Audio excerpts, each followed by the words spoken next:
Imagine living in a world where ghosts were neighbors, blood sealed every promise, and sacrifice was a way of life. That was the Viking world. A place where the line between life and death was so thin, it almost disappeared. The year is 900. A Viking raid erupts on the coast of England. Smoke twists into the sky, villagers scream, and iron blades crash against wooden shields. But behind the violence, something darker lingers. These are not just warriors hungry for gold. These are men who believe in rituals that would freeze our blood, practices that to them were sacred, but to us feel terrifying. Tonight, we step into that world. A world where death was not an ending, but a companion. A world where cruelty and faith intertwined, where the boundary between God's men and the dead was blurred beyond recognition. We will uncover the rituals they embraced, the horrors they normalized, and the truths they lived by. The blood eagle, where ribs became wings. Drinking from the skulls of the slain. Speaking with the dead, human sacrifice set ablaze in burning ships. Oaths sealed in blood, warriors who became beasts, and restless corpses who clawed their way back into the living world. All of it was real. All of it was normal. So the question is this: what did the Vikings consider ordinary? That we would find chilling? Step into the shadows with me.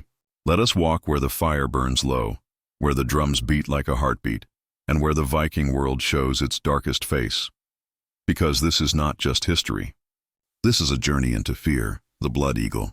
Few words in history carry such dread. Imagine being bound, unable to move, as Viking hands take blades to your back. Your ribs are split apart, cracked open like the wings of a bird. Your lungs are pulled out and spread, exposed to the cold night air. This was not just torture, it was ritual. A punishment for oath-breakers, traitors, and enemies of the highest dishonor. To the Norse, this act sent a clear message. Betrayal would be paid for not just in blood, but in agony. The sagas speak of kings and warriors who met this fate. Ella of Northumbria, for example, who according to legend was executed this way by Ragnar Lothbrok's sons, whether every gruesome detail is fact or not. The ritual was etched into the Viking imagination as a symbol of justice, vengeance, and sacred wrath. We don't know if every detail happened exactly as the sagas describe. Some historians argue it might have been more legend than fact, but in the Viking mind, the blood eagle was real. And that is what matters. Because whether myth or reality, it shows us how violence and faith were bound together in their world. The victim's body became a sacrifice, their suffering a message to gods and men alike. To die beneath the knife in such a way was not just execution, it was transformation into a warning, a story that would echo long after the screams had died. It is chilling. It is brutal. But for the Vikings, it was normal. But the Vikings did not only carve their enemies open. Sometimes they kept them close, even in the most disturbing way imaginable, by turning their skulls into drinking cups. Among some Vikings, there was a darker custom. Instead of drinking from a horn, imagine drinking from the polished skull of a fallen enemy. The sagas tell us that such things did happen. Cups made from skulls, trophies that turned the enemy's head into a vessel for celebration. Picture it. The same skull that once held the thoughts and breath of a living man, now carved, polished, and passed around at a table of roaring laughter. It was not just about victory. It was about power. To take a man's life was one thing. To make his head into your drinking vessel was another. It mocked him, humiliated him, and immortalized your triumph in the most gruesome way possible. But it also carried a darker meaning. To drink from an enemy's skull was to consume their essence, to fold their memory into your own strength.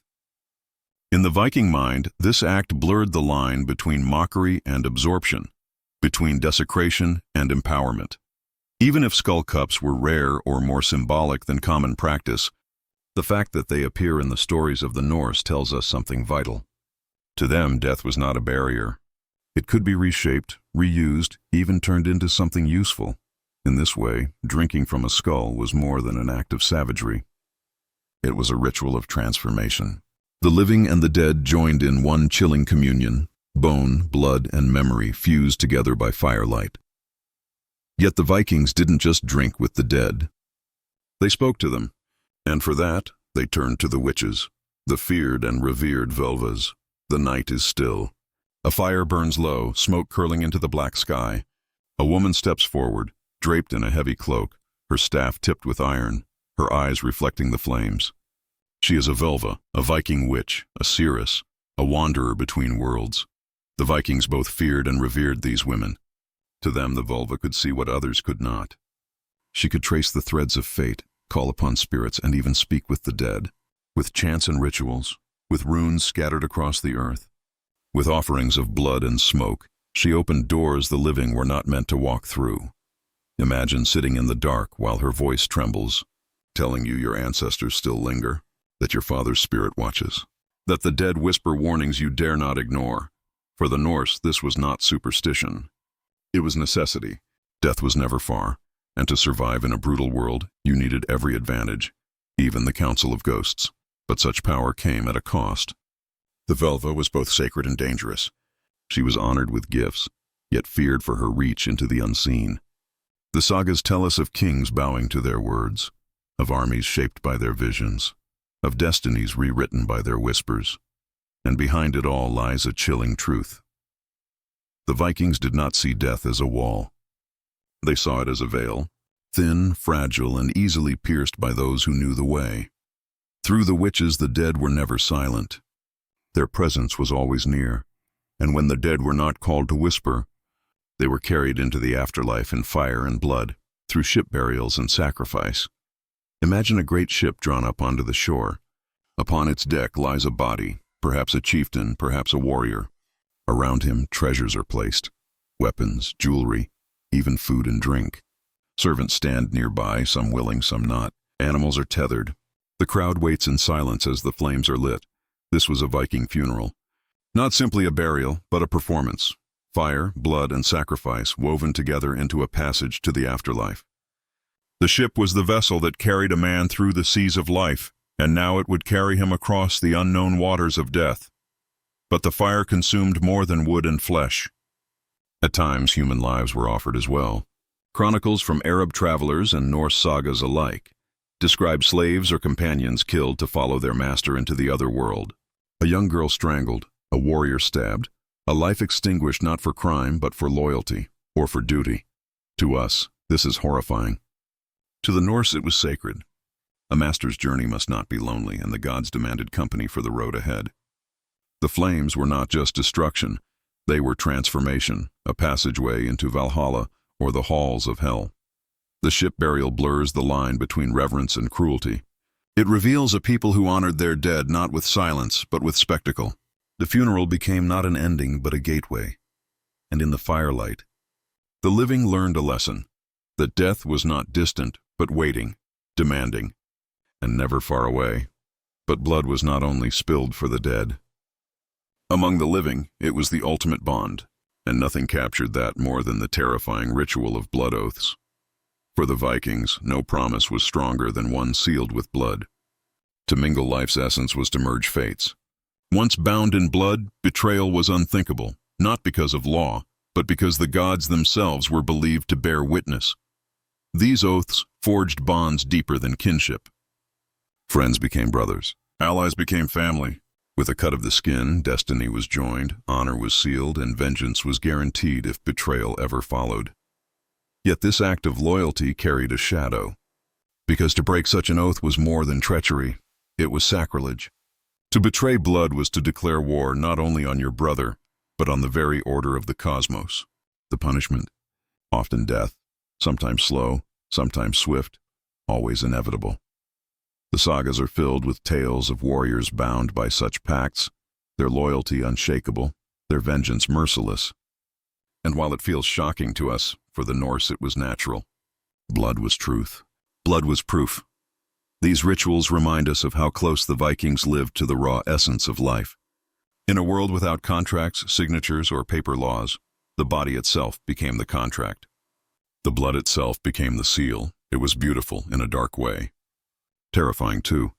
Yet some Vikings needed no oath to prove their loyalty. They proved it in battle by becoming something less than men and more than beasts. The berserkers, the battlefield trembles. Warriors lock shields, blades clash, and blood darkens the ground. But then something changes. From the chaos emerges a man stripped of armor, eyes wild, mouth foaming, body trembling with rage. He charges not like a soldier, but like a beast. This is a berserker. A Viking warrior who fought in a trance-like fury, feared not only by enemies but often by their own kin. They wore animal skins, bear, wolf, or boar, not as decoration, but as transformation. To the Norse, they did not merely wear the beast, they became it. Imagine standing shield to shield, only to see a man hurl himself at you, oblivious to pain, roaring like a wild creature, cutting through men as if death itself could not touch him. Some believed they drank potions or ate mushrooms to unleash this madness. Others said it was Odin's gift, the god of war breathing fury into his chosen. Whatever the cause, the effect was undeniable. Berserkers were nightmares made flesh, their very presence breaking the will of armies. They did not fight for glory alone. They fought as if possessed, untouchable until their frenzy burned out and their bodies collapsed from exhaustion. To live alongside such men was both a blessing and curse. They could be champions, but also dangers. Their fury did not always fade when the battle was over. To the Vikings, though, the berserker was proof that the line between man and beast, human and god, was paper thin. With the right fury, with the right madness, you could step beyond humanity itself. But this obsession with crossing boundaries did not end on the battlefield. Even in their villages, the Vikings lived side by side with death, their dead not buried far away, but often right beneath their feet. For the Norse, the dead were never gone. They were neighbors. Their bones were laid in mounds close to the living, their spirits believed to linger, watching, listening. A burial mound was not a distant resting place. It was a constant reminder that life and death were bound together, inseparable. Some graves were marked with stones, some with wooden posts, but many simply blended into the earth. So the dead walked silently among the living. Families tended these mounds, leaving offerings, food, drink, even weapons. The ancestors were not memories. They were participants in daily life. At times, this closeness turned dark. Stories tell of Draugr, restless dead who rose from their graves to haunt the living, guarding treasure or punishing the greedy. To the Norse, the soil was never still. At any moment, the past could rise and demand recognition. Living among the dead gave the Vikings a constant awareness of mortality. Every meal, every drink, every night's rest was shared with the silent company of ancestors who never truly left. It was eerie, unsettling, and profoundly different from how we see death today. Where we push it away, they embraced it. Where we separate the dead from the living, they intertwined them. For the Vikings, death was not the end of the story. It was always present, always near. And now, with all these customs laid bare, the sacrifices, the witches, the berserkers, the oaths, we step back and ask, what does all this reveal about the Viking soul? The Vikings lived in a world where death was not distant. It was constant. It was a companion, a neighbor, a force to be feared but also embraced. Their rituals, the blood eagle, the ship funerals, the mingling of blood, were not madness for its own sake. They were a way of making sense of a brutal existence. When you live in a land where winters can kill, where war is constant, where the sea swallows ships whole, you don't soften death. You stare it in the face. You make it part of your life. You even turn it into a kind of power. To us, their practices feel chilling. To them, they were survival. By honoring the dead, binding themselves with blood, or calling on witches to pierce the veil, they built a framework to navigate the chaos of their world. Death wasn't the opposite of life. It was the thread that tied everything together. And maybe that's why their legends endure. Because in their terror, in their darkness, there is also meaning. They remind us that to truly understand the Vikings, we can't just look at their ships or their battles. We must walk into their shadows. And as the shadows close in, one final truth emerges. The Viking world was not built on steel and fire alone, but on a haunting intimacy with death itself. This is the world we've stepped into. A world where blood was a bond, where bones became vessels, where witches whispered with the dead, where men became beasts, and where death was not the end but the ever-present companion of life.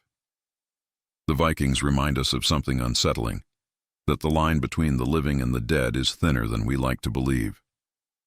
For them, it was almost non-existent, and that's why their stories linger. Because deep down we feel it too. Death surrounds us. We push it away, bury it far from sight, but the Vikings embraced it. They danced with it. They built their world alongside it. So when we ask what made them so terrifying, the answer is simple. They did not fear the shadows. They lived inside them, and now, standing at the edge of their world, the question passes to us. Would you have survived it? Could you have walked among them, sharing mead from a skull, swearing an oath in blood, listening for the whispers of the dead at night? The Vikings did. And in doing so, they left us a legacy not just of ships and swords, but of darkness, and of the strange, haunting ways humans make peace with mortality. If this journey through the shadows of the Viking world has gripped you, remember, there are countless more stories waiting, each stranger and darker than the last. So join us again, because the past is not silent. It still whispers, and the Vikings whisper the loudest.